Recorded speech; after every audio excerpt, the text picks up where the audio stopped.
Massa. Oh, c'est pas possible.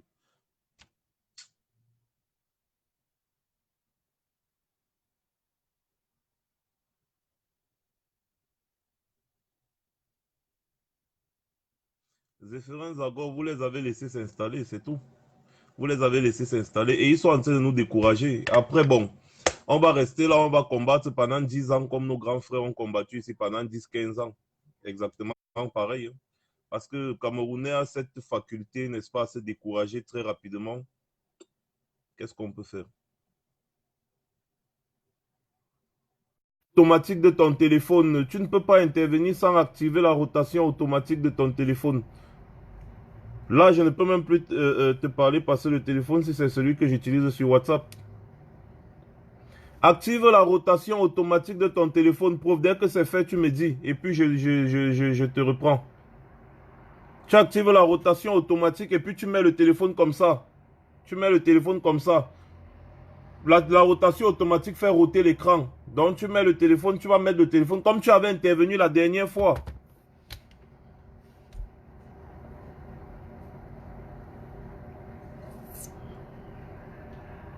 C'est très bizarre quand même, parce que le prof s'il m'a dit qu'il était parti chez Sandy Boston et Brigade Anti-Sardina UK et ça avait exactement, le live avait exactement le même problème qu'on a actuellement. C'est-à-dire, signalement à tout va, il n'arrivait pas à se connecter, il n'arrivait pas à parler 2 secondes et après, pouf, ça se coupait, le live se coupait, le live se coupait, le live. Finalement, ils n'ont pas pu faire le live.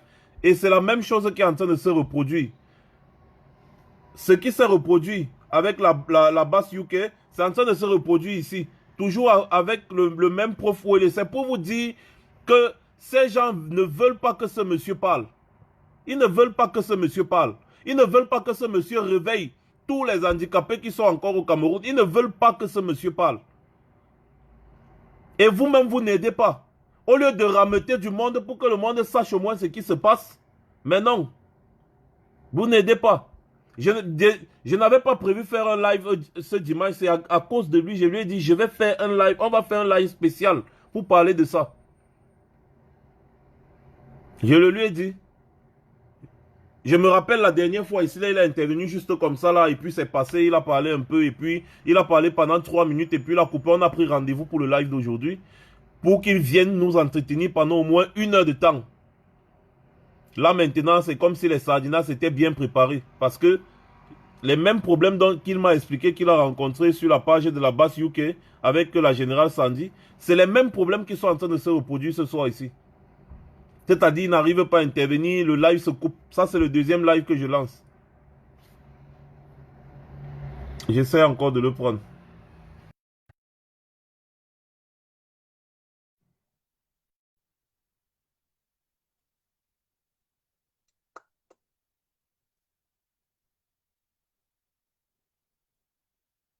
Ouais, bonsoir Mario Tabé.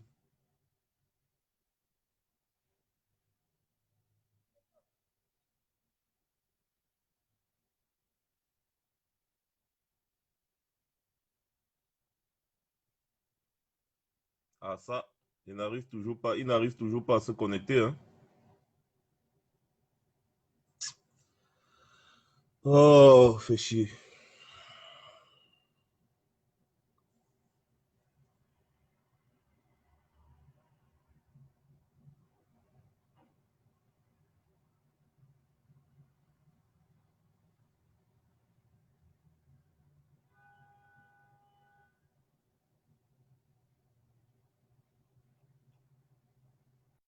Un peu la demande.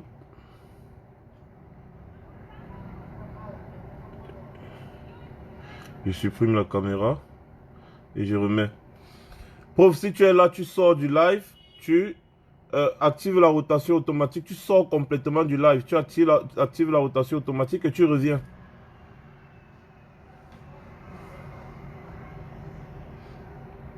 Les directs sont signalés parce que les activistes ne sont plus nombreux à participer au direct parce qu'il y a, il y a ce qu'on appelle le contre-signalement. Quand on évalue, il y a les sardinas derrière qui passent leur temps seulement à envoyer les têtes de mort, les trucs comme ça. Ou bien quand on lance un live, eux, ils cliquent seulement sur le truc, le bouton, ils partent signaler le live à Facebook. C'est comme ça qu'ils font. Donc, quand il signale le live à Facebook, Facebook vient regarder les statistiques du live, voir que mais il y a plusieurs personnes qui ont signalé ce live-ci, et puis il coupe. C'est comme ça maintenant que les Sardinats font. Bon, je vais encore voir si je vais pouvoir le prendre. Je vais un peu essayer avec une autre. Essayer de prendre une autre personne pour voir.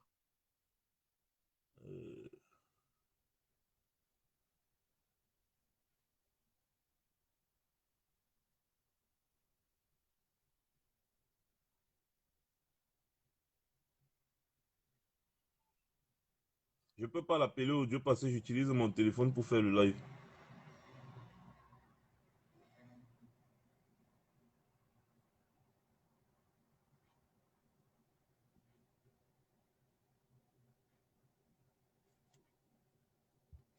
Est-ce qu'il y a quelqu'un qui a l'habitude d'intervenir dans les lives ici là pour envoyer la demande? On essaie un peu de voir ce qui se passe.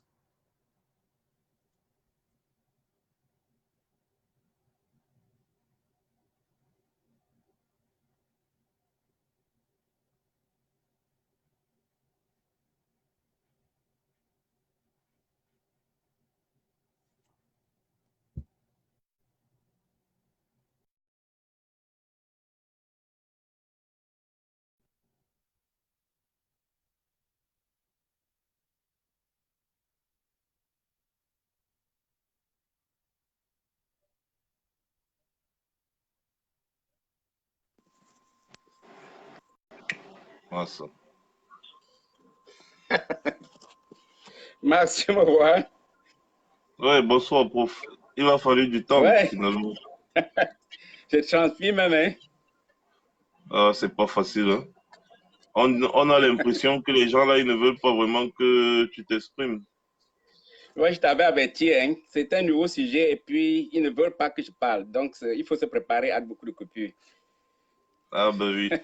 Effectivement. Ils sont Donc, on va préparés. Dès gagner. que je lance, Ouais, on va dès que gagner je en temps. commence, ils coupent. Oui, oui, on va gagner donc en temps pour que tu parles un peu plus rapide. J'aurais aimé qu'il y ait plus de monde parce qu'effectivement, tu m'avais dit ça et je savais qu'il pouvait avoir un peu plus de monde. Genre, quand tu parles, beaucoup de personnes écoutent en même temps avant que ça ne parte en vrille. Mais bon, c'est pas Ouais, grave. Les gens vont peut-être se voir plus tard ou bien se connecter au fur et à mesure. C'est pas grave. Alors, prof, bonsoir encore. Je rappelle ici là que vous êtes bon, je vais dire tu, c'est mieux. Parce qu'en se il combattant, n'y on a se pas de tutoie. problème. Voilà. Je reprends ici que tu es le responsable de la brigade anti-sardinat des personnes handicapées qui se sont levées en même temps que tous les autres Camerounais, mais qui revendiquent déjà leurs droits depuis avant même la naissance de la base. Donc, tu es le responsable et je te laisse la parole pour que tu essayes de te présenter ici aux personnes qui nous suivent. Je crois qu'on ne porte pas le chapeau et le présente avec le doigt. Je crois que ce serait mieux que tu me présentes. Bon, je ne sais pas trop. Je peux essayer de me présenter humblement, mais bien. Comme mon titre l'indique, je suis professeur. J'ai été professeur au lycée technique de Douala-Bassa pendant 11 ans au Cameroun, avant d'aller aux États-Unis où je suis devenu professeur. J'ai eu beaucoup d'autres diplômes avec à la base un PhD sur le problème des personnes handicapées. Et donc, je suis un activiste, et comme je l'ai toujours dit, je suis un produit de Paul Biya. Parce que mon activisme commence en 1982, quand Biya arrive au pouvoir. Et il sort un livre, je crois que c'est Sengako qui l'avait écrit en principe. Il sort un livre appelé Pour le libéralisme communautaire et on a imposé cela aux élèves. Alors, il se trouve que ce livre était trop beau, avait un contenu trop chimérique. Mon père me dit, alors voilà, mon fils, vous avez un nouveau président, il va vraiment faire changer le Cameroun. J'ai dit à mon père, quand j'étais tout petit, puisqu'il était en troisième, j'ai dit à mon père, écoute, ce monsieur n'a rien à donner au Cameroun. Est-ce que tu vois cette flamme qui tient en main? Avec cette flamme, il va finir par brûler le Cameroun. Et vous vous rendez compte, tout le monde se rend compte qu'aujourd'hui, il a mis le Cameroun à feu et à sang. Donc le Cameroun est complètement brûlé. Et mon activisme continue quand j'arrive aux États-Unis avec tout ce que vous connaissez, c'est-à-dire qu'il y a toutes les élections, et puis il truque les élections. Il ne peut pas partir, ça me radicalise, je deviens davantage engagé dans l'activisme. Mais il faut comprendre qu'au Cameroun, déjà, j'étais activiste du côté des personnes handicapées, parce que j'ai créé beaucoup d'associations que j'ai dirigées pendant plus de 20 ans. Et c'était des associations de personnes handicapées. Chaque 2 décembre, je plaçais les personnes handicapées dans la rue pour revendiquer les droits. Et je mettais au moins 500 handicapés dans la rue. Et il se trouve que l'objectif final, c'était d'aller à la place du gouverneur. Et quand nous arrivions, déjà nous entrions à Bonandio, pour ceux qui connaissent Douala, la ministre de Pombia sortait l'armée, comme les chars, comme si on allait en guerre, et ceci contre les personnes handicapées. Alors, à chaque fois, je demandais aux personnes handicapées, couchez-vous à plat. Les personnes handicapées se couchaient à même le sol. Et puis, quand ils arrivaient avec leur canon à eau, ils ne savaient pas quoi faire. Et c'est comme ça qu'ils me demandent qui est le responsable des personnes, qui est le responsable. Moi, je me lève, je dis c'est moi. Il dit pourquoi vous envoyez les personnes handicapées dans la rue? Je leur dis c'est parce que vous ne respectez pas les droits des personnes handicapées. Et c'est comme ça que chaque fois, l'un des événements assez intéressants, c'est que pendant l'une des manifestations, un de ces policiers a molesté un des nôtres, un malvoyant. Et le malvoyant l'a attrapé, puisqu'il était dans ses 5 mètres 50. Comme j'ai tout dit, les handicapés ont une force terrible dans les bras. Alors, le jeune homme a arrêté le policier, il l'a frappé au sol. Ce policier a donc levé les pieds en l'air. Alors le policier se lève et il dit que, gars, tu vois, on va t'amener au commissariat. Et c'est comme ça qu'il décide d'amener le gars au commissariat. Nous disons, nous allons tous aller au commissariat. Honteusement, il a libéré ce gars. Et mes manifestations m'ont valu une affectation disciplinaire. Ça veut tout simplement dire qu'on m'a affecté du lycée technique de Douala-Bassa au lycée technique de Nkonsamba pour m'éloigner de ces personnes handicapées. Et comme je l'ai dit dans le premier live, précédent, j'ai donc contacté le responsable de celui qui m'a affecté, le supérieur. Il a annulé l'affectation, je suis rentré à Douala. Et c'est comme ça que je suis devenu encore très engagé dans l'activisme du monde du côté des personnes handicapées. Donc, et puis, pour me présenter encore, j'aurais bien voulu que tu me présentes. Je suis écrivain. Vous avez vu ce livre? Ça, le livre est intitulé Au-delà des escaliers. Ça, c'est mon livre. Il est traduit en anglais. C'est intitulé Beyond Stairs. Au-delà des escaliers. Ce livre, la version anglaise est sollicitée aux États-Unis. On voudrait bien placer cela au programme scolaire pour que, n'est-ce pas, l'on voit comment, parce que je parle des problèmes des personnes handicapées. Et à travers ce livre, on voit comment on intègre les problèmes des personnes handicapées, comment les personnes handicapées vivent dans la société au quotidien. Et vous savez, l'Américain aime bien des choses comme ça, là, parce qu'on intègre toujours les personnes handicapées dans les bandes dessinées, dans les livres, parce que cela a un effet psychologique. Quand on voit une personne handicapée dans un livre qui fait aussi des activités comme une personne normale, c'est psychologique. Ça permet à la personne qui se dit non valide de pouvoir intégrer la personne handicapée, qui se dit handicapée. En plus aussi, je suis musicien. Voilà mon premier album. Il est intitulé The Eddies of the 21st Century, les turbulences du 21e siècle. J'ai également, voici mon dernier album intitulé Africa to Africans.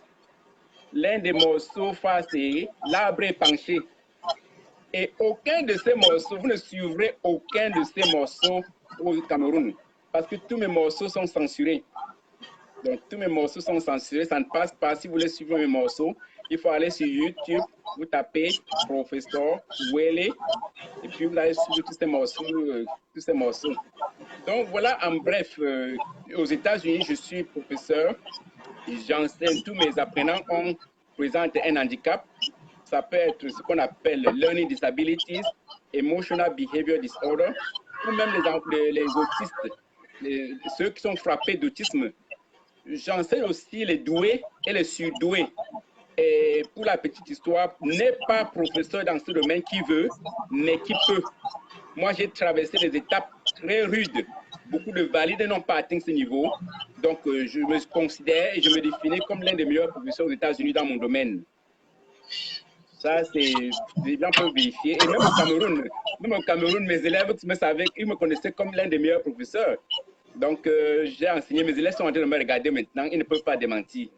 Donc, ça, c'est juste le raccourci de ma présentation.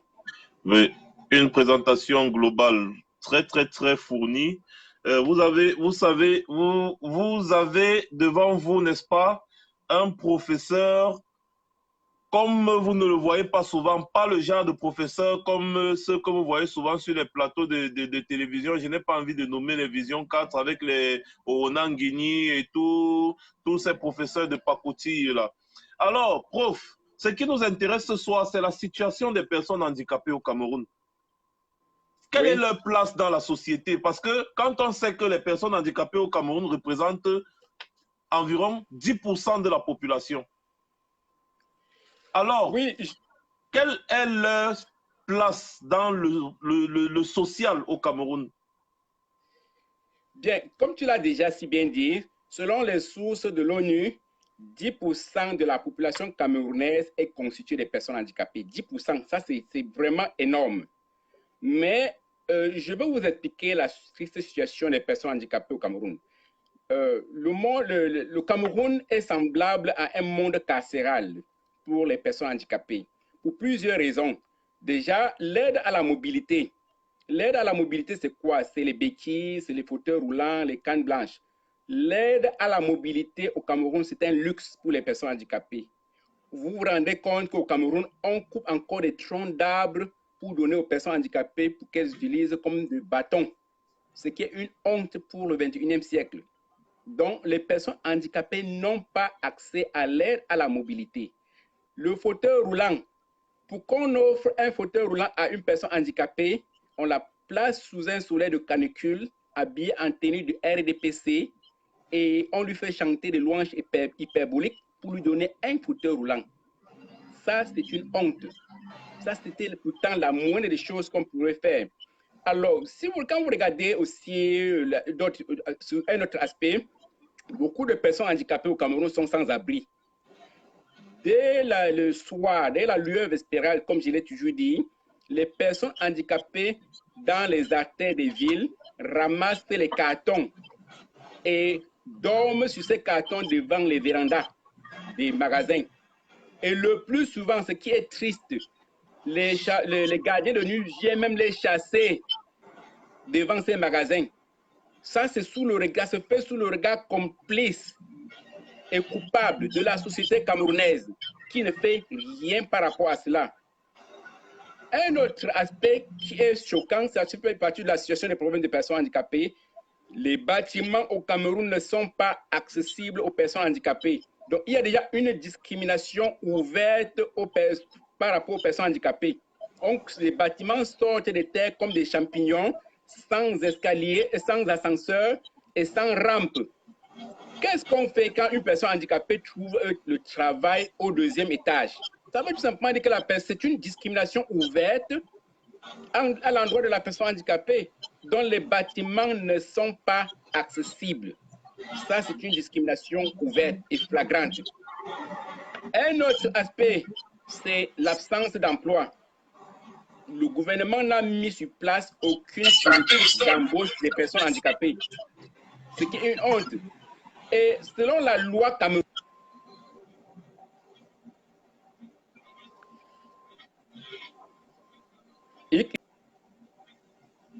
il m'attaque déjà ici, hein?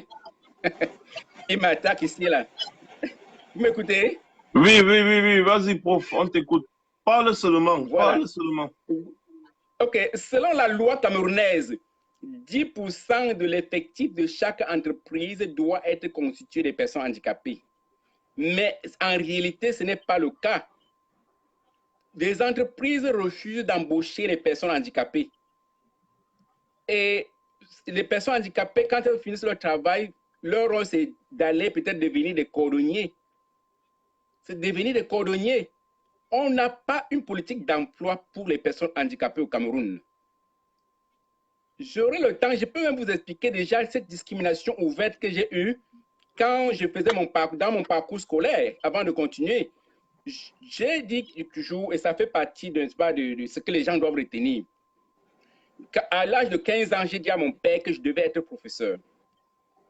Et après le baccalauréat, j'ai présenté le concours de l'INSET, École normale d'enseignement supérieur, 3 fois.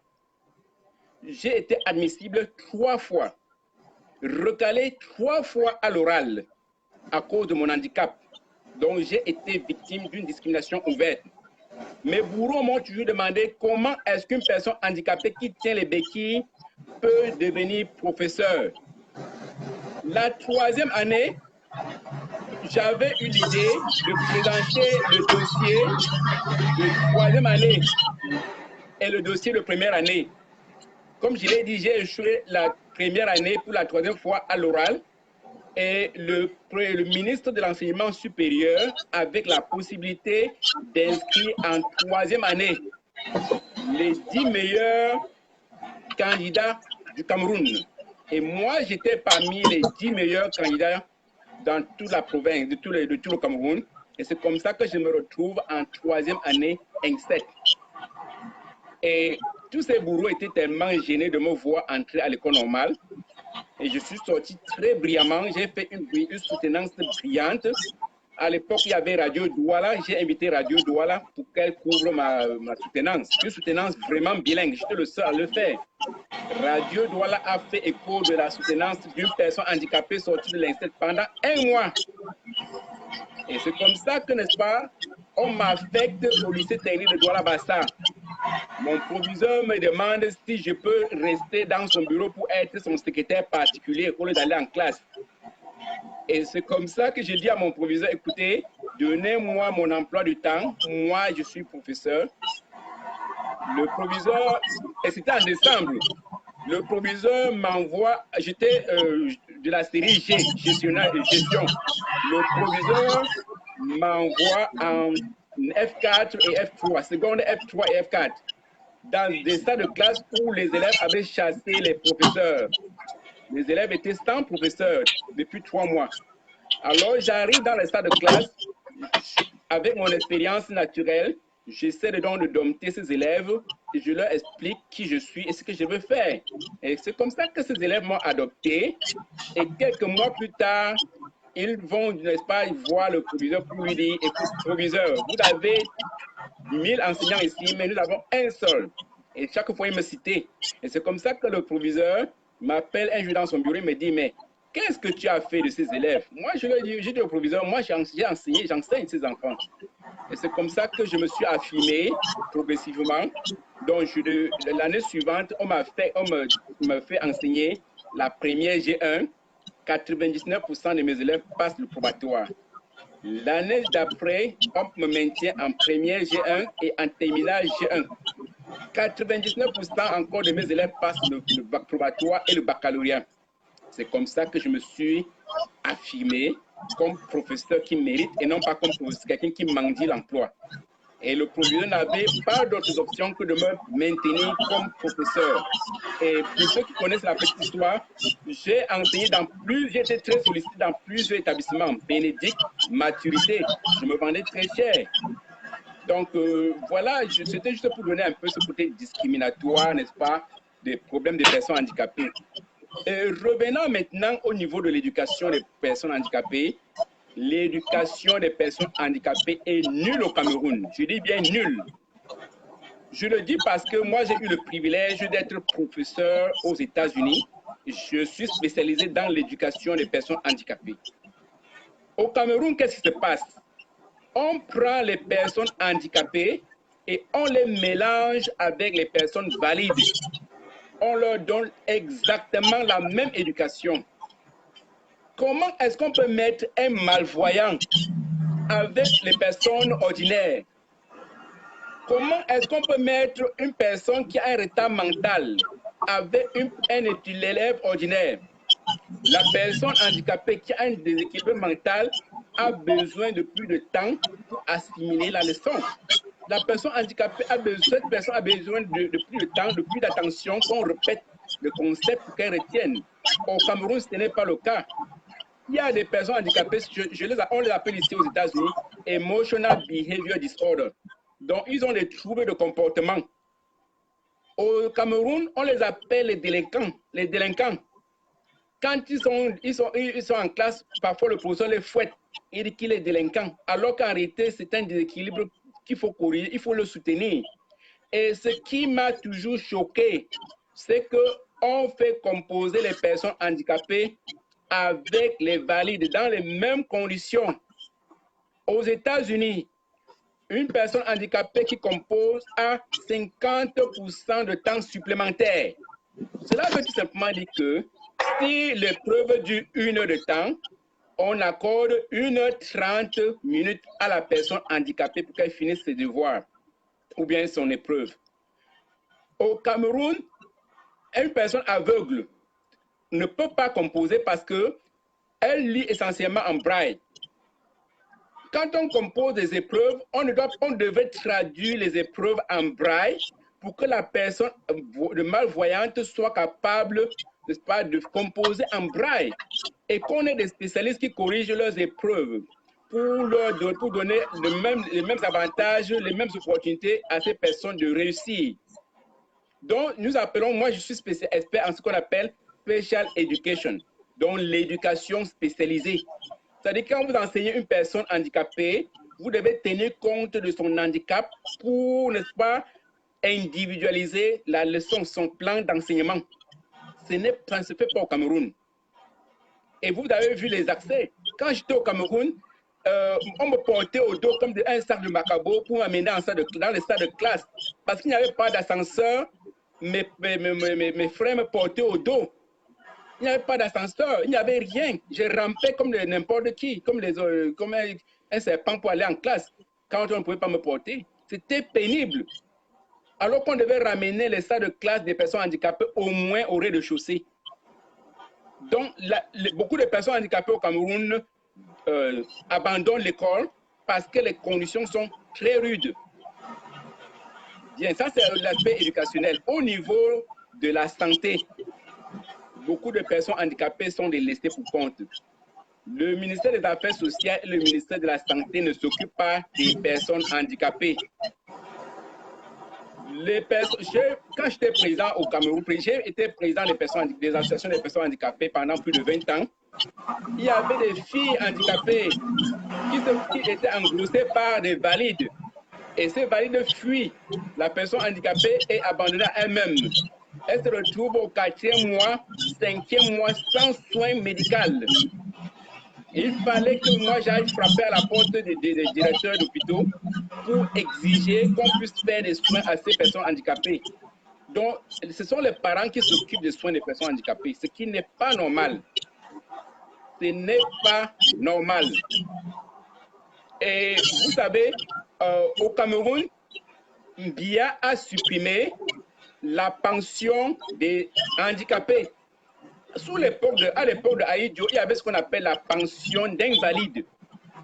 C'était une somme symbolique qu'on remettait aux personnes handicapées pour compenser, n'est-ce pas, les dépenses organisées. Aux États-Unis, on donne $900 à une personne handicapée par mois. Ce qui est l'équivalent du salaire d'un ministre qui gagne honnêtement sa vie au Cameroun.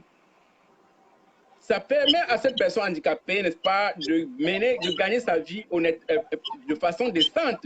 De vivre décemment. Donc, vivre décemment.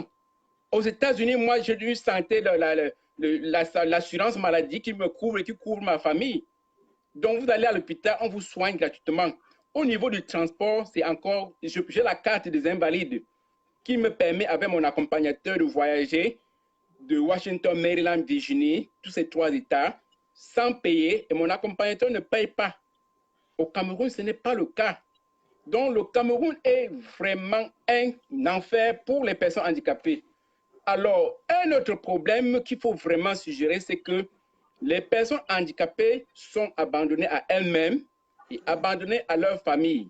Les personnes handicapées du Cameroun se rejettent elles-mêmes. Ça, c'est un problème très sérieux. Quand une personne handicapée ne s'accepte pas elle-même, comment est-ce qu'elle croit que la société va l'accepter? Donc, l'un des problèmes, c'est que la personne handicapée constitue un obstacle à son propre insertion sociale.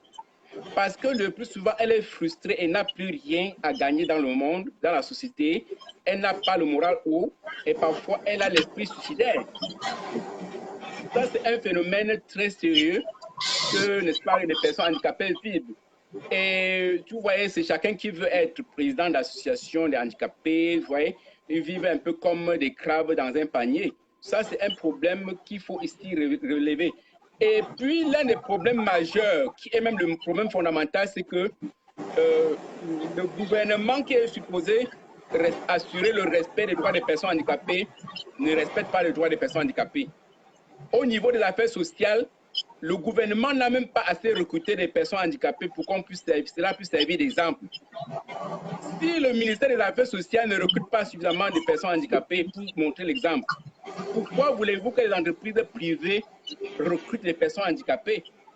Donc beaucoup sont sans emploi au Cameroun. Ça, c'est, n'est-ce pas, ça fait partie, voilà en gros les problèmes des personnes handicapées du Cameroun. Donc ça, c'est en gros Voilà. ce que les personnes handicapées vivent au quotidien. Voilà, merci beaucoup, prof, pour cette petite précision. Vous avez remarqué, n'est-ce pas, mes frères et sœurs, qu'au Cameroun, même un député handicapé, il n'y en a pas.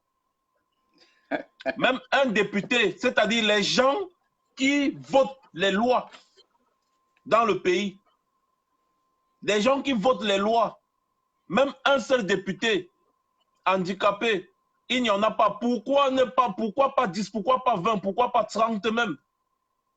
Comme ça, là, ils allaient essayer de faire passer aussi des lois qui vont permettre aux personnes handicapées de pouvoir s'en sortir. Mais non, dans le Cameroun de Paul Biya, les personnes handicapées ne sont pas des personnes normales, c'est des sous-hommes. En majorité, on en trouve qui deviennent des mendiants. Pourquoi? Ce n'est pas parce qu'ils veulent, mais c'est parce que le système ne leur permet pas de s'en sortir, comme le prof vient de vous expliquer ici tout à l'heure. Il a parlé peut-être de la situation scolaire des handicapés. Comment est-ce qu'un enfant handicapé fait pour aller à l'étage étudier? Ou alors quand il va à l'école? La situation sanitaire des personnes handicapées. Comment est-ce qu'ils font? Si peut-être quelqu'un est là à la maison et il est agonisant, il vit seul, par exemple, et puis il est handicapé au niveau peut-être des jambes, il faut qu'il se lève pour aller peut-être, je ne sais pas, appeler à l'aide, je ne sais pas trop, mais il est agonisant, il ne peut pas, c'est la mort assurée. Alors avec tout ça, professeur, comment est-ce que vous pensez qu'on peut faire pour s'en sortir? Pas avec le Cameroun de Biya, c'est-à-dire le Cameroun après Biya. C'est d'abord un élément peut-être qu'on dira à la fin, mais j'aimerais que vous nous donniez encore un peu vos impressions, n'est-ce pas, sur le système actuel et comment est-ce que selon vous, il pourra être balayé, c'est-à-dire balayé complètement pour remettre un nouveau système qui va prendre en compte tous les Camerounais au même niveau. Bien déjà, comme je l'ai toujours dit, je n'ai rien à attendre du système de Biya parce que c'est depuis 37 ans que je me bats pour changer le système qui n'a pas changé. On se limite aux promesses aux personnes handicapées. Et moi, j'ai beaucoup travaillé dans le monde des personnes handicapées au Cameroun. J'ai écrit des mémorandums pour faire des suggestions dans le cadre, n'est-ce pas, de trouver des solutions aux problèmes que nous avons évoqués ici. Et j'étais très pourchassé, j'étais considéré comme un terroriste. Je n'ai pas eu perdre ma vie au Cameroun. Alors, tu as parlé d'un problème important, la représentation des problèmes des personnes handicapées.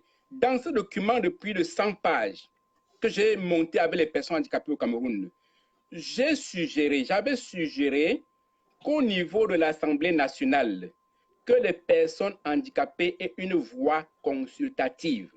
Cela veut tout simplement dire quoi? Ce ne sont pas des parlementaires. On a fait cela avec les petits-enfants, on a vu les enfants parlementaires. Pourquoi est-ce qu'on ne peut pas faire ça avec les personnes handicapées? Qu'on écoute la voix des personnes handicapées quand on élabore les textes relatifs aux personnes handicapées. C'est des individus qui ne sont pas handicapés, qui n'ont aucune connaissance des personnes handicapées, qui s'assoient dans les bureaux et qui rédigent des textes maladroits qui imposent aux personnes handicapées. Ça ne marche pas. Vous ne pouvez pas soigner un malade sans le connaître. On devait associer les personnes handicapées dans l'élaboration des lois protégeant les personnes handicapées. Nous avons fait écrire ce document de plus de 100 pages. Cette loi protégeant les personnes handicapées est pleine de fautes. Il y a trop de fautes dans cette loi. On utilise des termes tels que peut, à la limite de peut. On dribble un peu les personnes handicapées et on a dit à la limite du peut. Peut, c'est doit. La loi est contraignante. La loi doit être contraignante. Donc, j'ai également suggéré au Cameroun ce qu'on a appelé le grenier de solidarité nationale. Le grenier de solidarité nationale, c'est quoi? Ça veut dire que la mère rentre du champ avec le plantain.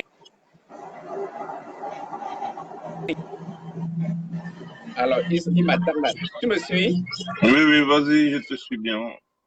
La mère rentre je parlais du grenier de solidarité. La mère rentre du champ avec, disons, deux régimes de plantain. Elle donne une partie de ce régime de plantain dans ce grenier de solidarité. Celui qui a les habits qui sont déjà fatigués de certains, ceux qui ont des habits propres, peuvent venir déposer certains habits dans ce grenier qui est comme une banque. Vous déposez tous ceux dont vous n'avez plus besoin et qui sont encore en bon état dans ce grenier. Et avec ce qu'on a collecté, on, n'est-ce pas, aide les personnes handicapées qui vont dormir sans manger, des personnes handicapées qui n'ont pas d'habits. Ça, c'est des choses que j'ai proposées quand j'étais au Cameroun. Mais on m'a traité de tous les mots, de terroriste, de tout et tout. Pour moi, j'avais également proposé ce qu'on appelle la discrimination sélective.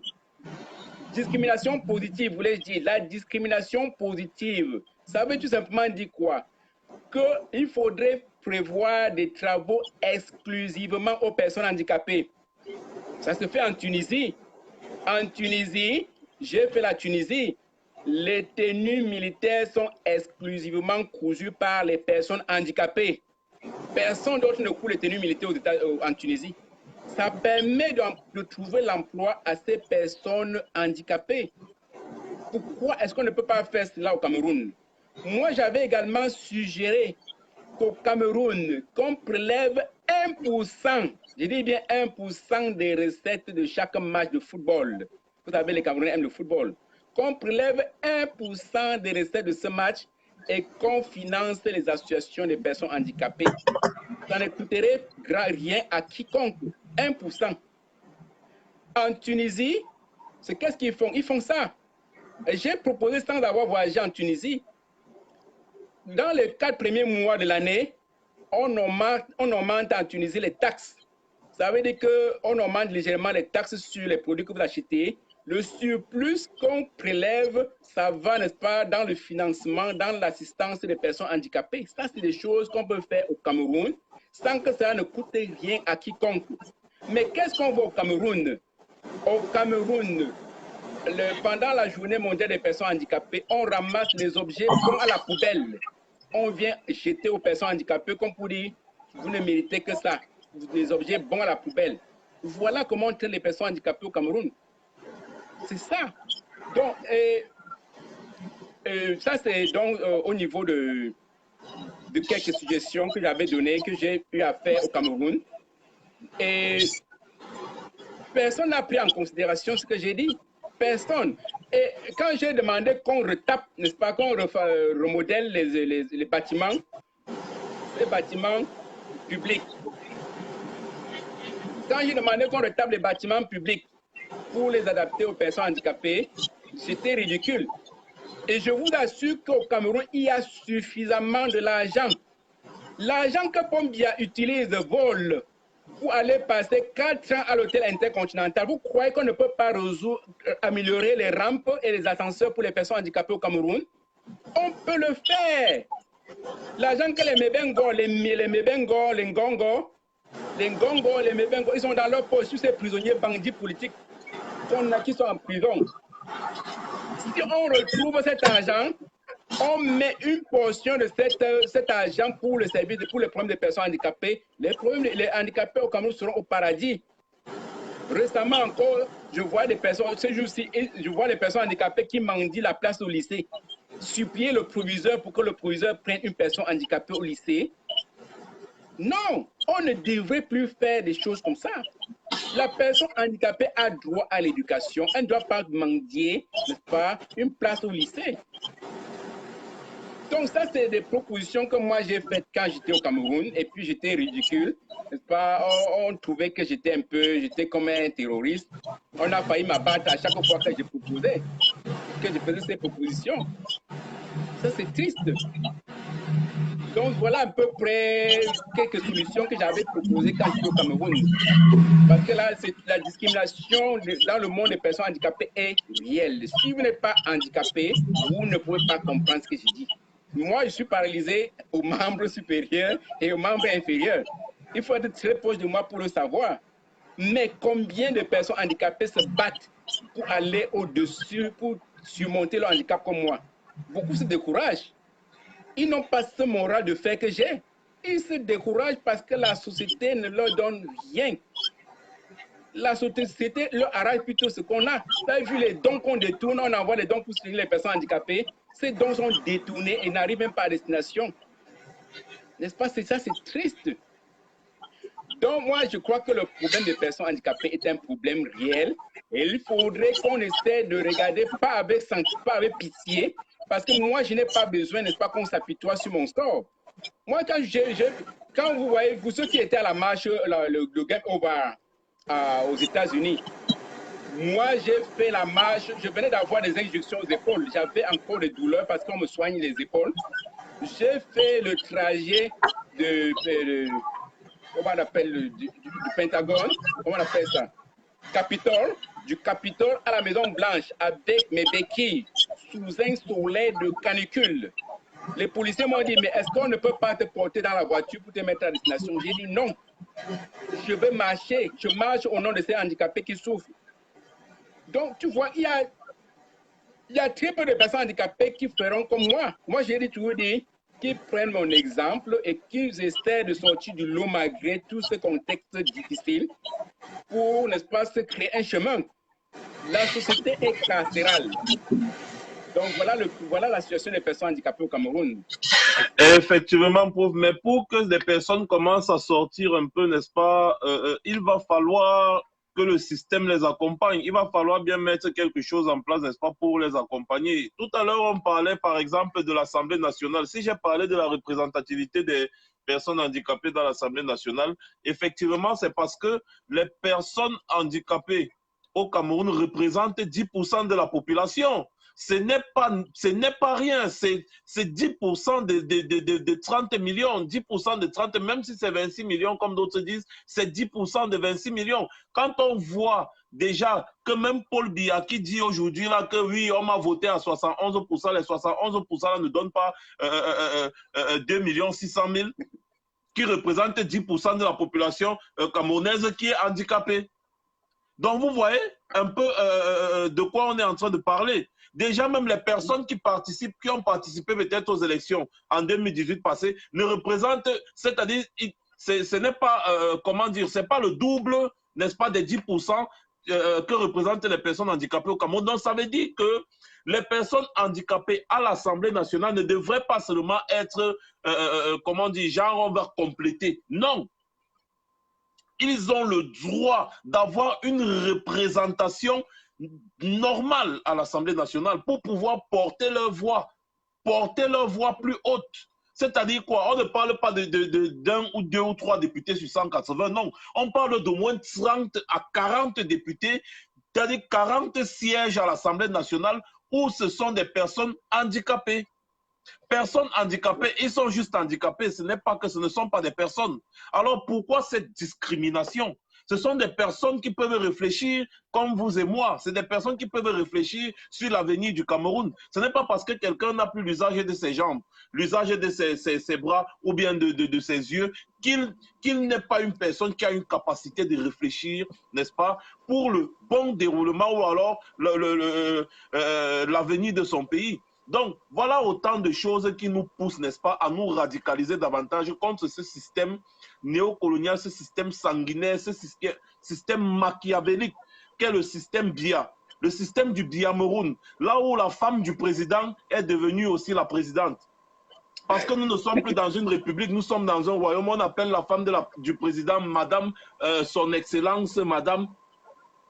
Vous voyez un peu. Donc, professeur, la question que je voulais donc vous poser en tant qu'un ancien d'abord dans cette lutte, parce que vous connaissez bien le système Biya, des gens sans foi ni loi, quels sont les conseils que vous pouvez, n'est-ce pas, donner à tous ceux qui se sont levés pour pouvoir chasser ces gens? Parce que c'est en chassant ces gens qu'on va pouvoir mettre un nouveau Cameroun sur la table.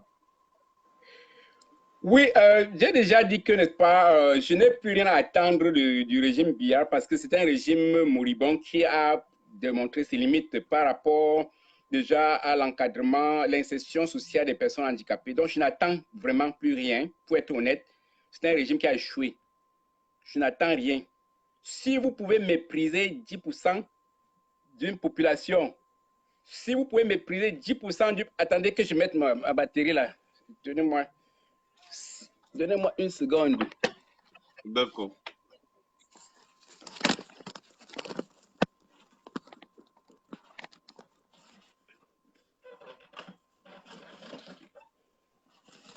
Vous me voyez? Oui, oui, c'est bon. La batterie signalée, je ne sais pas pourquoi, pourtant elle est pleine. Alors, je disais ceci, si 10% d'une population est méprisée, cela veut tout simplement dire que Biya est un homme sadique, n'est-ce pas? On ne peut pas mépriser 10% d'une population et croire qu'on peut... J'ai toujours dit à qui peut me croire que toute personne présente, toute personne qui prétend ne pas être handicapée est un malade qui s'ignore. Je le dis encore, toute personne qui prétend ne pas être handicapée est un malade qui s'ignore. Nous avons chacun un handicap caché ou visible. Et c'est un monde dans lequel on y entre facilement et dans lequel on en sort difficilement. Il suffit d'un petit accident de route, un bain sikin, et puis vous devenez handicapé. Et que direz-vous, vous qui méprisiez cette personne handicapée? Donc, moi, je pense que le problème des personnes handicapées est très sérieux. N'ayant plus rien à attendre de ce système qui a échoué, tout ce que nous faisons maintenant, c'est d'abord sensibiliser les personnes handicapées pour une prise de conscience effective. Parce que personne ne pourra mieux poser les problèmes des personnes handicapées que les personnes handicapées elles-mêmes. Personne. Personne. Personne. Donc, il ne faudrait pas que les personnes handicapées restent au retrait, voyant que quelqu'un va venir faire quoi que ce soit à leur place. Et dans cette phase, n'est-ce pas, que j'appelle transitoire, il est question que, n'est-ce pas, nous sensibilisions les personnes valides sur le concept des droits des personnes handicapées. Beaucoup de personnes ne connaissent même pas ce que sont les droits des personnes handicapées. Et si on ne connaît pas ce que c'est que les droits des personnes handicapées, comment est-ce qu'on peut les aider à défendre leurs droits? À commencer par les personnes handicapées qui ignorent leurs propres droits. Donc, il faudrait faire une sensibilisation au niveau, une éducation au niveau des droits des personnes handicapées, tant pour les valides que pour les invalides. Ça, c'est un travail de sensibilisation par les valides, par les personnes handicapées. Et à un certain moment, on faudra contraindre, n'est-ce pas, le gouvernement, peu importe le gouvernement qui sera en place, à respecter ces lois. N'est-ce pas? Il faudrait qu'on va y arriver. Il faudrait qu'à un certain moment que ce soit... Quand on ne peut pas respecter une loi, à quoi sert cette loi? Aux États-Unis, nous avons ce qu'on appelle la loi fédérale. Les personnes handicapées sont protégées aux États-Unis par la loi fédérale. C'est une loi au-dessus de toutes les lois. Quand vous entrez dans un bus, il y a des symboles des handicapés bien marqués. Si vous asseyez à cette place et si une personne handicapée entre dans le train ou le bus, vous avez l'obligation de vous lever. Vous avez l'obligation de vous lever. Au Cameroun, on fait des problèmes des personnes handicapées un problème secondaire. Ce n'est pas, c'est-à-dire que ça ne dit rien à personne. Nous voulons qu'on reconstruise un Cameroun dans lequel on va tenir compte, on dit qu'on va reconstruire le Cameroun, que les routes qu'on va construire au Cameroun soient adaptées. Je vais faire des vidéos dans Handibase, dans la page Handibase, pour montrer comment on fait l'accessibilité des routes, pour que les routes soient accessibles aux personnes handicapées qui roulent avec les fauteuils roulants. On ne le fait pas au Cameroun, on construit des routes sans tenir compte des personnes handicapées. Et pourquoi est-ce qu'on va attendre qu'on recasse ces bâtiments, le pays un jour pour reconstruire? Nous voulons qu'on arrête de construire des bâtiments qui ne respectent pas les standards. Donc, à partir de maintenant, qu'on ne construise plus des bâtiments qui ne respectent plus les standards et que dans les boutiques, je crois que tu comprends mieux ce que j'ai dit là. Dans les boutiques, les couloirs des magasins ont des normes standards.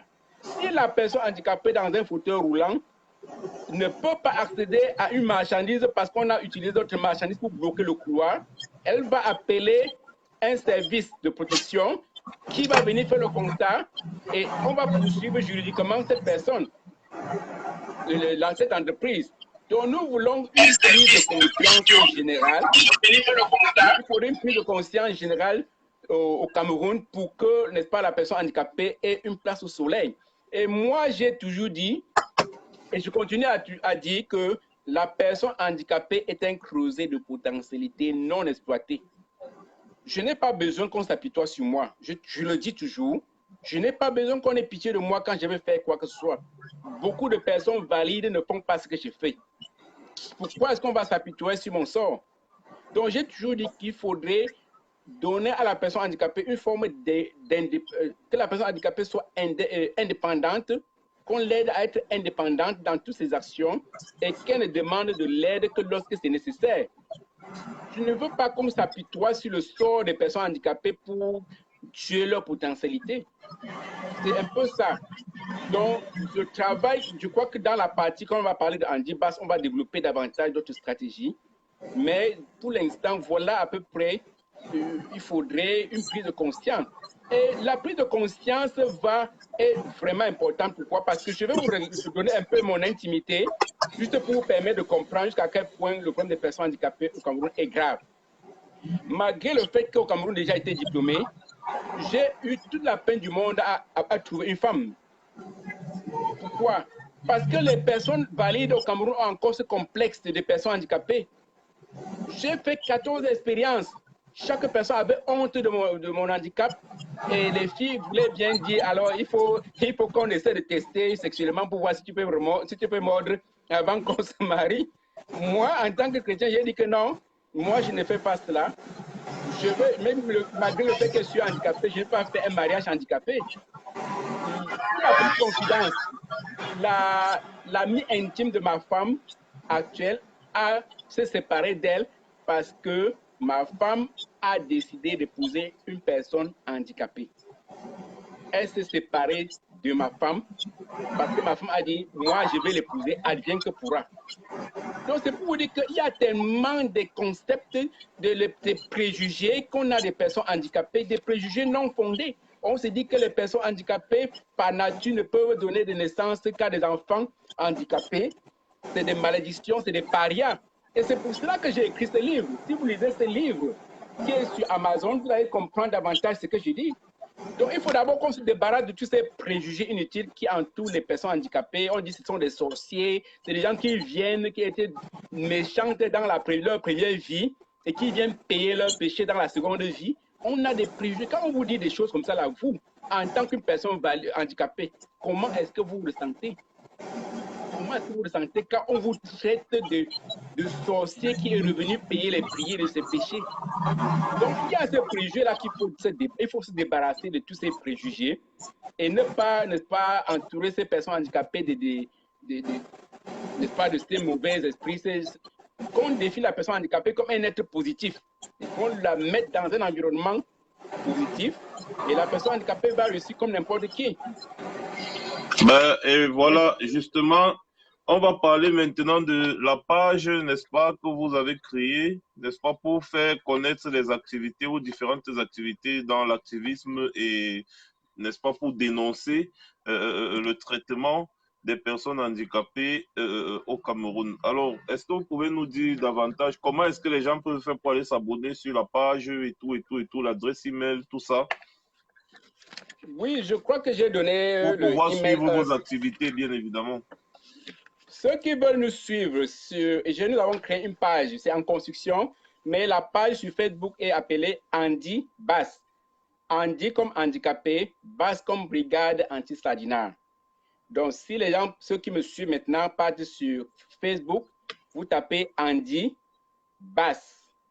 Vous allez voir, vous faites ce qu'on appelle demande d'amitié et nous acceptons la demande d'amitié et puis vous devenez membre de cette brigade.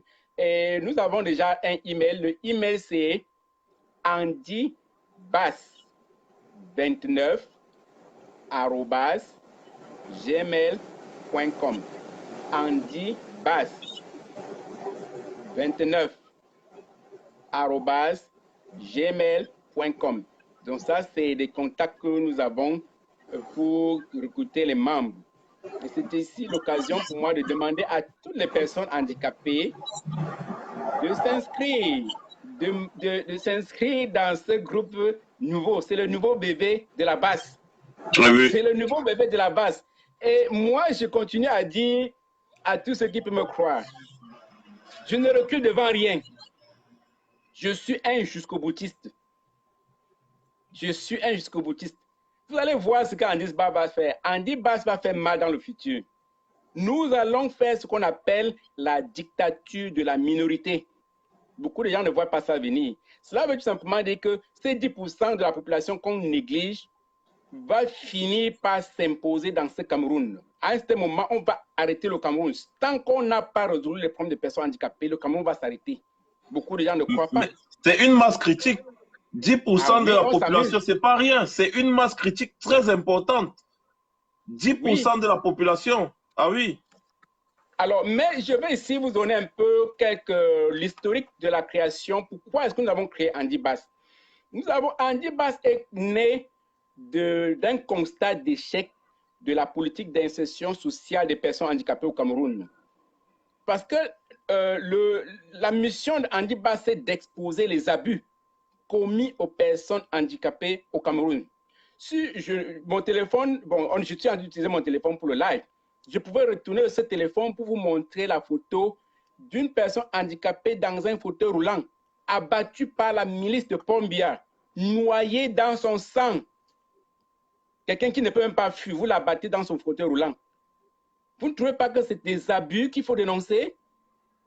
Une autre personne valide qui va en prison, on ligote les jambes et la personne sort de la prison avec les 2 pieds amputés. Voilà des abus que Andy Bass doit dénoncer. Il y a tellement d'abus au Cameroun. Je vais vous donner quelques abus. Je vous ai parlé de mon abus. J'ai sponsorisé, j'ai créé une association de personnes handicapées, comme j'ai dit, plusieurs associations de personnes handicapées. Il se trouve que 2 membres de cette association ont décidé de se marier. Et ils vont à la mairie leur demande de payer certains frais qu'ils n'avaient pas. On a retardé le mariage de 2 mois. Il a fallu que j'envoie l'argent des États-Unis pour qu'on puisse payer les frais. Et je lui ai demandé pourquoi est-ce que la mairie ne peut pas exonérer ces frais. Malheureusement, heureusement, le mariage a eu lieu, mais ce couple a consommé le mariage juste pour 2 ans. Parce que la fille est tombée malade, elle n'a pas eu d'argent pour se soigner. Elle est allée à l'hôpital et elle est morte, faute d'argent pour se soigner. Et ce qui est le plus choquant, c'est que le pauvre handicapé porte le cadavre de sa femme et va déposer à la morgue dans un hôpital de Douala. Et le jour de la levée de corps, il invite ses camarades handicapés pour aller à la levée de corps. À la morgue, le morguier lui dit que le corps de sa femme n'est plus là. Le gars lui dit, mais où est parti le corps de ma femme? On lui dit que la famille de la fille a pris le corps. Et au moment où on vous parle, on est en train d'enterrer votre fille, et cette femme dans son village. Le gars a pleuré. Il a pleuré de façon inconsolable de voir qu'on enterre sa femme loin de lui, sans lui. tout simplement parce qu'il est handicapé. C'est-à-dire que la belle famille arrache la femme, sa femme et l'enterre sans lui. Quand j'entrais encore en studio, le gars a posté sur Facebook la photo de sa belle femme. Il pleurait. Le gars continue à pleurer à chaudes larmes. Et il a laissé un message qui m'a fait vraiment couler les larmes. Ma chérie, on va certainement se retrouver au paradis. Est-ce que vous voyez comment ça choque? Il n'a pas géré, il ne digère pas qu'on enterre sa femme sans lui parce qu'il est handicapé. Voilà des abus qui passent inaperçus. Moi, j'étais handicapé. Un autre abus, c'est quoi? Au Cameroun, j'ai régulièrement, sur la base des rumeurs, je suis allé dans des maisons des parents pour prendre des personnes handicapées qui sont gardées à l'arrière de la maison.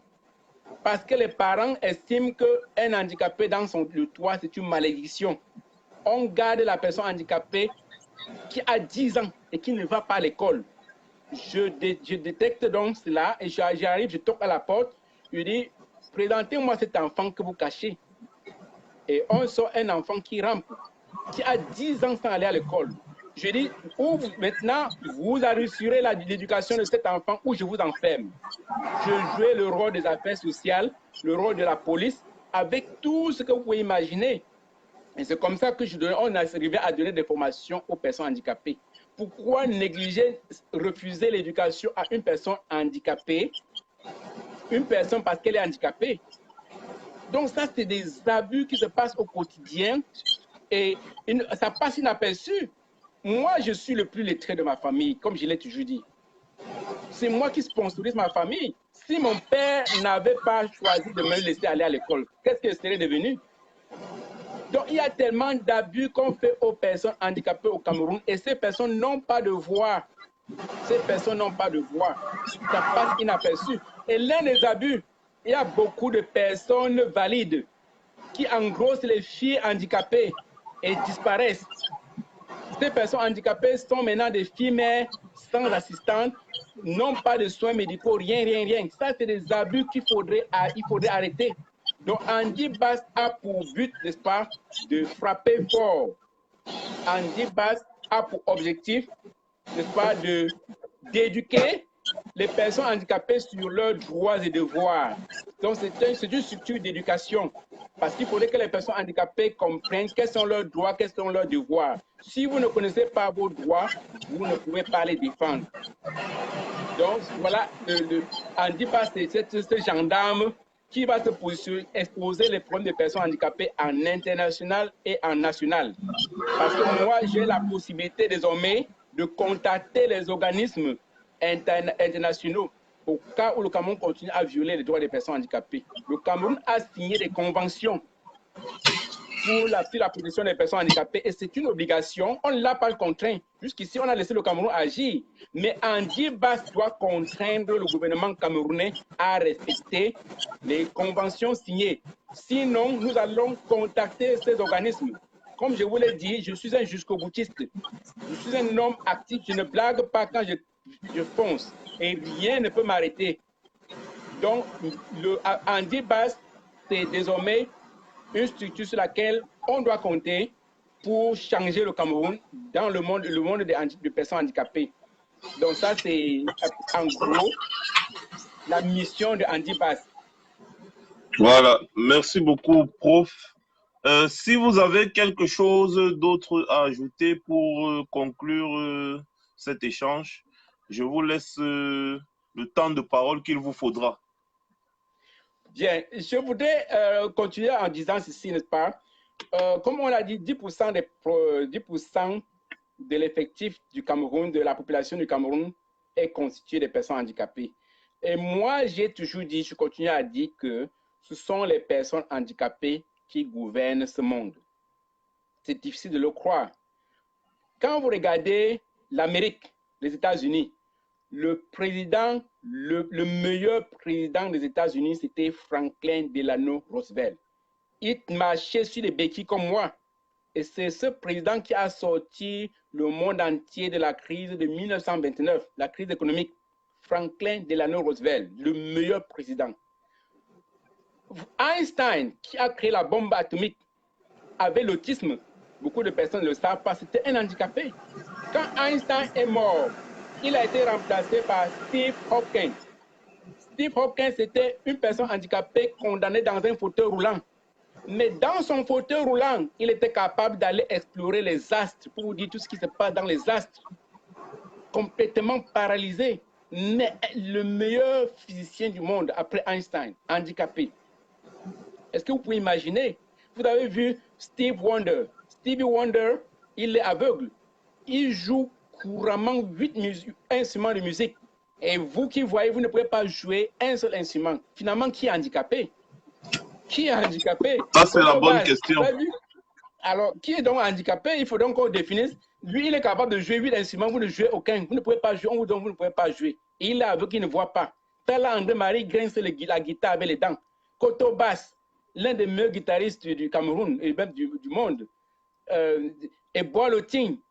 Vous voyez, c'est des gens, et la plupart des, si vous regardez très bien, la plupart des musiciens classiques étaient des personnes handicapées. Ils avaient ce qu'on appelle le learning disabilities. Donc, pourquoi est-ce qu'on peut donc croire? Donc, le monde, les personnes handicapées, comme je l'ai dit, c'est eux qui gouvernent le monde. Et il ne faudrait pas qu'on continue à les négliger comme on le fait. Il faudrait tout simplement qu'on mette la personne handicapée dans le meilleur environnement et qu'on respecte ses droits et que la personne handicapée réussisse. Donc, voilà le grand conseil. Et je continue à dire, comme conseil, toutes les personnes handicapées qui suivent cette émission doivent joindre Andy Bass. Toutes les personnes handicapées doivent joindre Andy Bass. Si vous ne joignez pas Andy Bass, ça veut dire que quand on va finir avec la révolution, vous allez être encore placé au bas de l'échelle sociale parce qu'on ne va pas tenir compte de vos problèmes qu'on ne connaît même pas. Il faudrait que les personnes handicapées joignent ce combat, joignent Andy Bass. Et comme je l'ai dit, Andy Bass, c'est cet enfant qui a des ramifications dans toutes les bases. J'ai fait l'émission avec Sandy de Boston. Aujourd'hui, je le fais avec toi. Demain, je vais faire avec une autre personne. Et progressivement, on va se positionner. On va faire des choses merveilleuses. Donc, voilà en gros ce que Andy Bass est. J'interpelle encore toutes les personnes handicapées sans excuse de joindre le combat. Ça, c'était ce mot d'interpellation, n'est-ce pas, que je lance à tous ceux qui me suivent. Et ce n'est pas exclusivement pour les personnes handicapées. Toutes personnes, les cerveaux peuvent être des personnes valides. Tous ceux qui peuvent apporter des soutiens, quelle que soit la nature de leur soutien, nous acceptons ces personnes-là. Donc, voilà en gros ce que je fais. Et en tant que professeur expert dans le domaine de l'éducation spécialisée, en tant que professeur dans ce domaine, mon objectif sera de m'atteler, forcer très dur, pour qu'on ait au Cameroun ce qu'on appelle éducation spécialisée. Il faudrait qu'on ait l'éducation spécialisée au Cameroun. Si bien que les personnes qui ne voient pas... Aux États-Unis, on a ce qu'on appelle text-to-speech.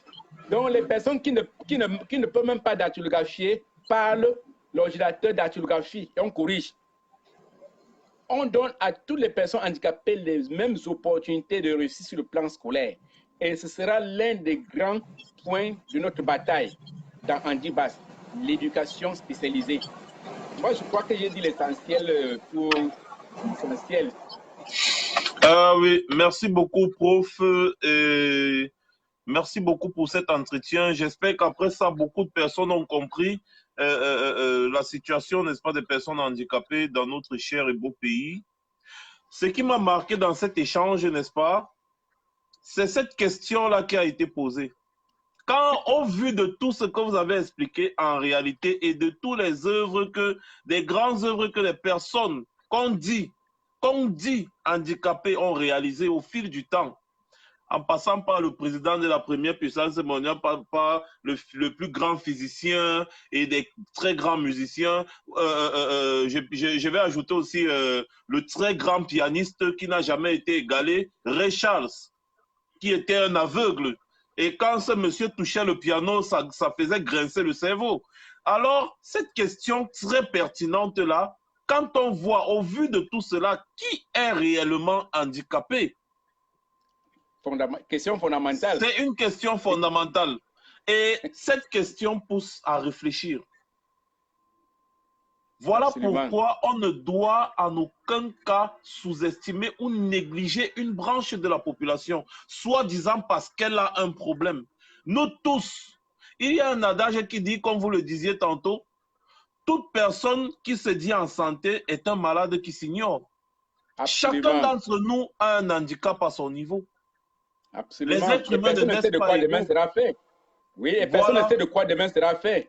Donc, il faut à un moment donné qu'on arrête de considérer les personnes handicapées comme étant des personnes d'une autre catégorie. Ils doivent être insérés dans le même rang social que toute personne qui se dit normale. C'est très important. Et moi, je dis toujours, à l'Assemblée nationale, il faut une forte représentativité des personnes handicapées. C'est très important parce que le Cameroun, c'est quand même 10% de la population. Mais vous comprenez, 10%. Écoutez un peu, je vais parler un peu de quelque chose que je parle ici tous les jours. Ah oui. Le Cameroun, c'est 30 millions d'habitants. Je parlais il y a un projet sur lequel je suis en train de travailler. Un projet de tontine nationale, où il me faudra juste 1 million de personnes capables de mettre, soit, nous on est en train de partir sur la base de 2 à 5 euros, parce qu'on parlait de 10, capables de mettre 5 euros sur la table chaque mois pour la construction soit d'un hôpital, soit d'une école, dans tous les plus de 56 départements que le Cameroun, c'est 56 départements, je crois, que le Cameroun a. Oui. Et je parle d'1 million de personnes. 1 million de personnes avec 5 euros, ça fait 5 millions d'euros. Absolument. 5 millions d'euros. 5 millions d'euros, c'est beaucoup de milliards en francs CFA. C'est quelques milliards. Oui. Voilà, parce que 2 millions d'euros, c'est 1 milliard 300 millions. Vous voyez un peu? Donc, c'est près de 3 milliards quelque chose. 1 million de personnes seulement sont capables de faire ça. Imaginez maintenant 10% de la population camerounaise. Qu'est-ce qu'ils sont capables de faire s'ils se mettent ensemble? Bon Dieu! C'est beaucoup. C'est toute une part importante de la population. 10% de 26 millions ou de 30 millions et des gens simplifient. Et des gens se disent, ah, dis donc, ah, dis donc, ah, dis donc. Mais non! Mais non! Triste. Et c'est ça le problème. Excusez-moi un peu, je vais bloquer un peu un idiot qui s'est perdu là. Et c'est ça le problème chez nous, en Afrique. Ici, là, partout où tu passes, quand il y a le parking, il y a des parkings réservés pour des personnes handicapées. Tu gardes ta voiture là-bas, l'amende tombe, c'est au moins 150 euros. Ici, c'est 250 $. Oui, 250 $ aux États-Unis, 200 à 500 $. Oui. On ne s'amuse pas. Quand tu arrives à l'hôpital, tu arrives n'importe où, tu arrives dans les écoles, tu arrives dans les immeubles partout, il y a les ascenseurs, il y a les rampes, genre, il y a un truc là où parfois, il y a les immeubles ici où on met, c'est comme un mini ascenseur sur les escaliers, oui. Une chaise, c'est-à-dire, il met soit sa chaise roulante sur ça ou quoi, il appuie seulement, un peu comme les montes-charges là, ça le fait monter directement.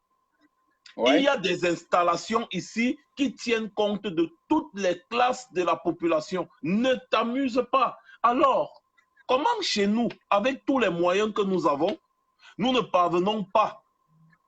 Eh bien, c'est parce que le régime Biya a échoué. Manque de volonté politique. Manque de volonté politique.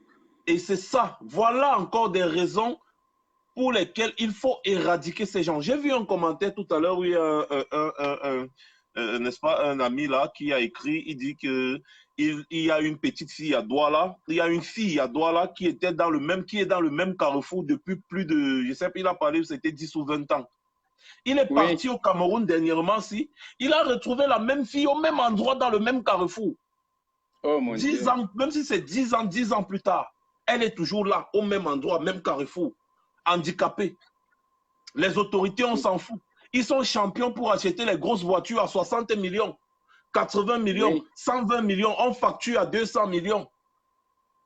Quand vous regardez l'argent que ces personnes dépensent, est-ce que vous savez que des ministres au Cameroun touchent des 25 millions de francs? 25 millions de francs. Quand vous calculez tous leurs avantages et tout, au moins 25 millions de francs par ministre. Et les personnes handicapées, Que faites-vous d'eux? Une faveur, ils disent que c'est une faveur. Ils se disent que c'est une faveur, ah, et on amène les affaires de sorcellerie. Quelqu'un, il a un déficit visuel, oh, c'est la sorcellerie. Quelqu'un, il a un déficit au niveau des jambes, c'est la sorcellerie. Il marche en rampant, c'est la sorcellerie. Tout ça toujours pour tuer moralement le peuple. Mais ça va changer. Ça va changer dans le nouveau Cameroun. Ah oui, ça va changer. Ça, ce sont les signes de la fin. Vous voyez, ce monsieur est tellement combattu parce qu'il a beaucoup de choses pertinentes à dire.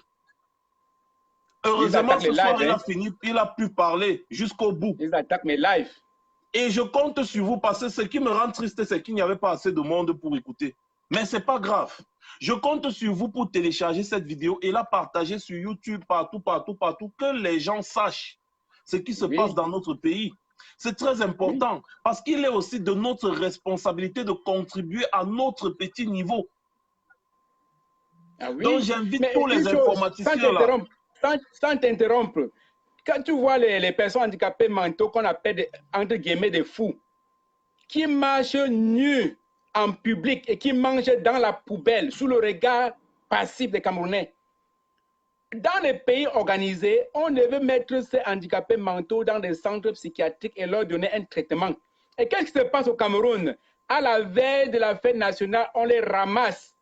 Vous ne voyez plus ces fous, on les ramasse, on les garde quelque part. Et quand la fête passe, ils reviennent. Ces personnes handicapées mentaux qu'on appelle fous, on se débarrasse d'eux à la veille des événements importants et ils reviennent, on les fait revenir quand l'événement est passé. Quelle honte! Et il y a aussi un autre phénomène, prof, excusez-moi, ces mêmes personnes handicapées mentaux qu'on appelle fous au féminin folles, qui se font abuser sexuellement par beaucoup de personnes, des pontes même du régime de Biya, pour des besoins de rituels. Il y en a beaucoup qui se font abuser sexuellement et qui accouchent des bébés. Oui. J'en ai vu à plein, il y en a plein à Douala. Il y a tellement de problèmes à résoudre dans notre pays. Il faut que ce régime dégage. Il faut que ce régime dégage. C'est très important. Très triste. Notre pays est à reconstruire. Ils nous auront sur le chemin. Ils nous auront sur le chemin. Je crois que, comme je l'ai dit, je suis un jusqu'au boutiste. Je suis prêt à tout. Il faut désormais compter sur moi. Donc, désormais, on va compter sur Andy Bass. Quand nous avons fait le plein, on va faire le plein du recrutement. Vous allez voir, on va bouger. On n'a pas peur. Moi, je n'ai pas peur. Ils n'ont pas réussi à me tuer au Cameroun. Ce n'est pas ici qu'ils vont me tuer. Donc, il faudrait qu'on mette sur pied une stratégie de choc. La révolution Andy Bass se fait au 237. Ça se fait au 237. Donc, vous allez voir d'ici peu, quand on va atteindre l'objectif, vous allez voir, on va soulever les montagnes au Cameroun. On ne blague pas. Voilà. Oui, on ne blague pas. Merci beaucoup.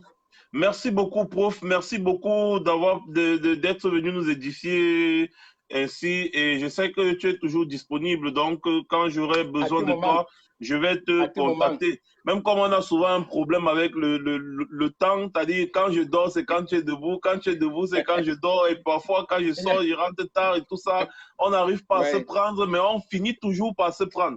C'est très important. Merci encore une fois de plus, prof. Nous sommes dans ce combat. Le Cameroun va se faire avec les personnes handicapées. Il va se faire avec les personnes handicapées. Absolument. Le Cameroun se fera avec tout le monde. Un mot de la fin pour dire au revoir aux personnes qui ont bien voulu nous suivre là, prof. Un mot de la fin pour eux. Oui, je demande le soutien de toutes les personnes valides et je demande que, n'est-ce pas, ce message soit distribué dans le monde entier et que les personnes handicapées joignent massivement Andy Bass pour la révolution handicapée. Nous voulons faire ce qu'on appelle la dictature de la minorité. Il faudrait que les personnes handicapées s'imposent. Plus vous êtes dans la dormance, plus vos problèmes dorment. Personne, comme je l'ai dit, personne ne peut poser les problèmes des personnes handicapées mieux que les personnes handicapées elles-mêmes. Personnes handicapées, debout, entrez dans la révolution, comme moi. Ça, c'est le plus important. Voilà. Merci beaucoup, prof. Merci beaucoup d'être venu ce soir. Je vais continuer d'entretenir encore les gens avant de couper. Donc, tu peux couper de ton côté là-bas, s'il te plaît. Tu peux raccrocher, tu cliques simplement et puis tu... Tu raccroches tu coupes pour quitter le live. Voilà. Voilà. Merci beaucoup, Prof. Olé. Alors, je vais permettre, n'est-ce pas, à... Oh, bah, je vois même plus les demandes. Hein. Le live définitivement pour que ces personnes nous donnent leur impression, n'est-ce pas, sur l'échange que nous venons d'avoir tout à l'heure avec le prof. Il est à noter, bien évidemment, que... Attendez, hein, je vais un peu faire ça. Tiens, je coupe.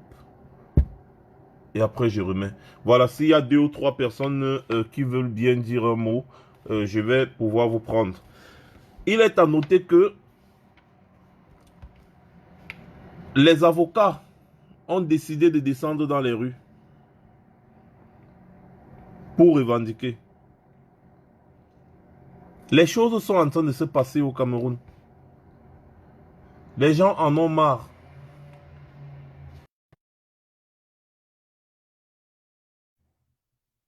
Et ne soyez pas surpris que quelque chose arrive comme ça, là, pam, vous ne vous rendez même pas compte.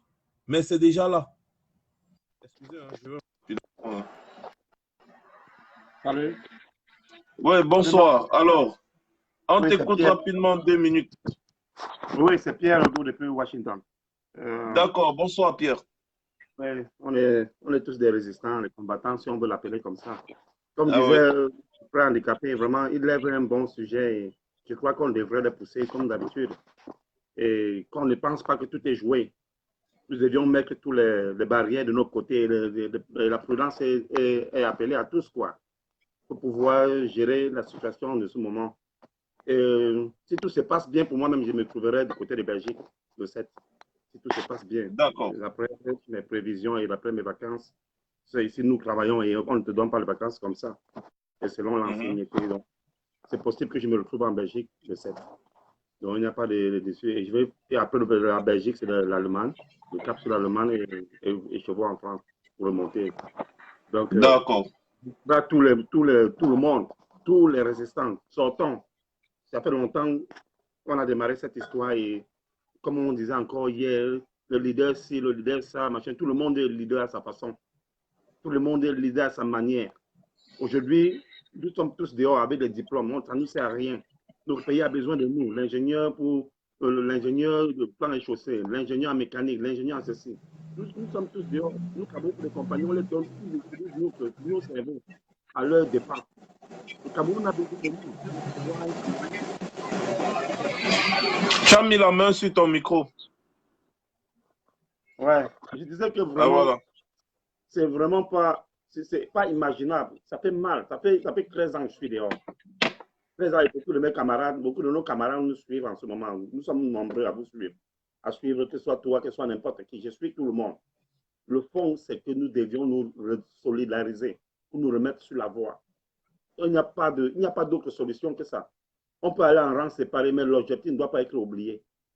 On a quelqu'un à chasser du côté de Yaoundé. Toute une bande de feignants, toute une bande de salopards qui ne veulent pas comprendre que le temps est passé. Et il faudrait vraiment qu'on lègue un Cameroun meilleur à nos enfants. Nous ne pouvons pas amener nos enfants sur les blancs et croire qu'on a gagné le pari. On peut rester sur le pari. On peut rester sur le bureau. On vit de notre salaire. Et je crois très bien que les gens ne vont pas vite comprendre pourquoi est-ce qu'on est dehors.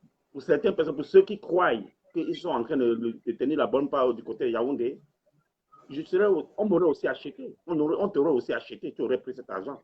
Mais la fin, c'est quoi? Ta conscience, c'est quoi? Nos consciences, c'est quoi? Ça appelle tous les citoyens camerounais, sans exception. Même celui qui croit qu'il avait bien compris que c'est ses intérêts qu'il cherche.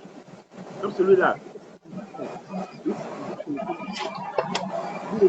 Monsieur le Président, Paul Biacomo, depuis qu'il faisait le coup de haut, on va le concret. Quel qu'en soit les cas, on va le contrer, on va le battre on va le battre là où il ne s'attend pas. Que ce soit aux États-Unis, que ce soit n'importe où. Quel que soit ce que les autres font, quel que soit ce que les autres veulent dire. J'ai vu ton envoiement, j'ai vu ton combat. Je sais pertinemment que tu bagarres la tête de ce côté. Que ce soit dans ce nom-ci, que ce soit le Ghana, que nous rencontrons plus souvent. Nous faisons des choses normalement comme nous devons nous soutenir à tous les niveaux. Que ce soit l'Asie, l'Afrique, le Camerounais, on communique. On communique tous. Et j'essaie de dire toujours le combat. combat, c'est vrai. Et d'abord, ça commence par eux. Mais nous sommes là pour les soutenir, nous sommes là pour les renforcer, les rendre la chose facile. Et c'est pour ça vraiment, je dis, que ce soit calibré, le combat aujourd'hui, ça a marché. Aujourd'hui, personne n'a cru que c'est calme. Non. C'est un combat au ralenti, c'est un combat de résistance. On dit bien résistance. Ça veut dire que quand on ira, même si c'est doucement, on va les montrer qu'on a les connaissances qu'ils n'ont pas. C'est pas pour que nous recevons bien des choses. Ils savent que tout est perdu. Nous avons le bon bout. Nous perdons. Pourquoi pas? Je parle ici aux combattants qui m'écoutent en ce moment. Que ce soit l'Europe, l'Afrique, l'Asie, n'importe où, c'est au Maroc. La manière avec dans la tête que nous allons passer tous ceux qui sont étudiés pour le mettre une nouvelle marche pour le pays. Franchement, je suis très content. Je n'ai pas grand chose à dire. Particulièrement. Ok, merci. Merci beaucoup. Je sais que tu ne me connais pas seulement depuis longtemps. Mon nom te dit, ça sonne à ton oreille. TKM. Donc ça sonne, tu comprends. Ah oui. Oui, Apollo. Tu connais Apollo pas? Tu connais Apollo, tu connais qui c'est? Je suis son petit frère. Oui. Il y a des choses que nous passons. On a le même combat. Ton père, c'est de l'ami intime à mon père à l'époque. Donc ne te gêne pas. Je sais à qui je parle en ce moment. Beaucoup de gens ne connaîtront pas le nom. Que ce soit tes soeurs, tes frères, ta maman, je connais de maman en ce moment. Si je la pas, tu vas dire, comment c'est pas le combat, même elle-même elle est au combat. Nos parents sont au combat. Merci beaucoup. Elle est ici avec moi. Comme oui, elles sont au combat. Elle sait ce qui ne va pas. Mais, comme on dit, l'âge a un peu plus le dessus. On ne peut rien. Comme je dis, maman, mon frère, merci. Et j'encourage tous les combattants, les jumelles, les twins, comme on dit, et autres, tous, sans exception. Tout le monde. J'ai vu tout ce que vous faites. Je vous suis tous les jours. Tu vas me remarquer, tu vas voir que tu as un live, je suis disponible. Je ne suis pas au travail, je suis derrière, même au travail. Je me mets, je me branche, j'écoute. Je vois les fois, tu as les résolutions sont bonnes. Tout ce après Belgique, tout ce que je souhaite, c'est qu'on se revoie, on se rassemble, même après le meeting de Belgique, à la fin du meeting, que tous les résistances, tous les résistants se remettent ensemble, là, avant de quitter, c'est 30 minutes. On trouve un moyen. Comme on a dit, ce n'est pas seulement le même jour de oui, le matin. Je soutiens, même sans me mettre les trucs, je sais ce que je fais. Ce qu'on reçoit de moi. Ça, je suis confiant. On est perdu. On est au bout. On a déjà retenu. On a fait la stratégie qui bascule. Belgique sera la clé. Après, Belgique, on fait les résolutions. Tant qu'il ne peut pas nous comprendre, ces gens-là, ils ne peuvent pas nous comprendre, on va les faire nous comprendre. Ça, c'est ce que j'ai dit. J'encourage en plus.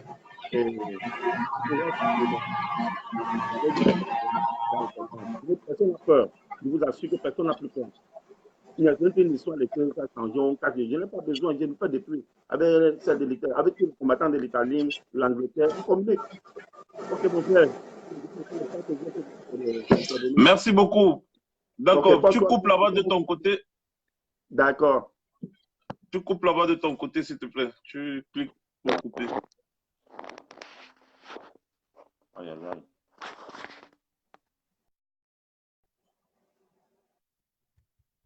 Voilà. Bon, les gars. Moi, je pense que je vais vous laisser. C'est mieux. Je vais vous souhaiter une... je suis un peu déçu ce soir, mais bon, c'est pas grave. C'est aussi ça le combat. On va faire avec. Qu'est-ce que je voulais encore dire? Je voulais parler de quoi même? La grève des avocats. Bref, on en reparlera par écrit. C'est mieux. Donc, les gars, passez une bonne soirée et rendez-vous à Bruxelles le 7 septembre.